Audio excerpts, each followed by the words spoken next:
Okay, let's have a look at the next chart.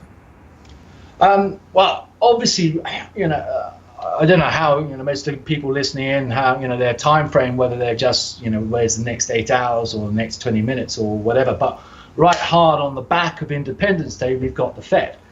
And there's two things going on with the Fed. The one is the expectation of higher interest rates, and the dot plot, whatever that means for the future.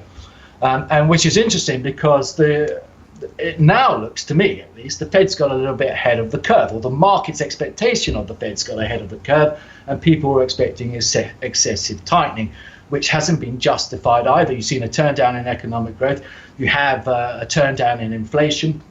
Curiously, as a complete aside, anyone wants to freak out, what is really exciting is these are exactly the same conditions to the run-in to the tops. In 1929 and 1987, economic growth turned down a few months before, and then inflation turned lower. It's a fundamental sell signal, but that doesn't mean it can't go 10% higher before it goes down, because it's fundamentals. So on terms of the Fed, I think the big issue, and again, another issue that people haven't really grasped the full extent of, is balance sheet reduction. It's the opposite of quantitative easing.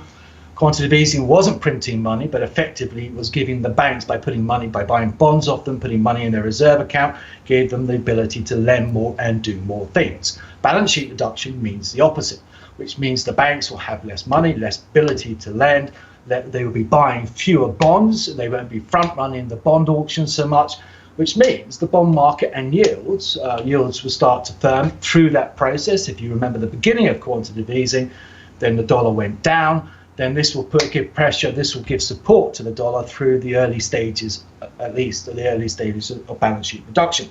So one is why I think this is a major bear market in the dollar, and we're looking at going into the Fed, which basically says euro dollar is going to be toppish back in the range. You can see what it tends to do into the Fed minutes rather than the Fed itself. And dollar yen also supports the Fed holiday idea of dollar yen being very toppish here.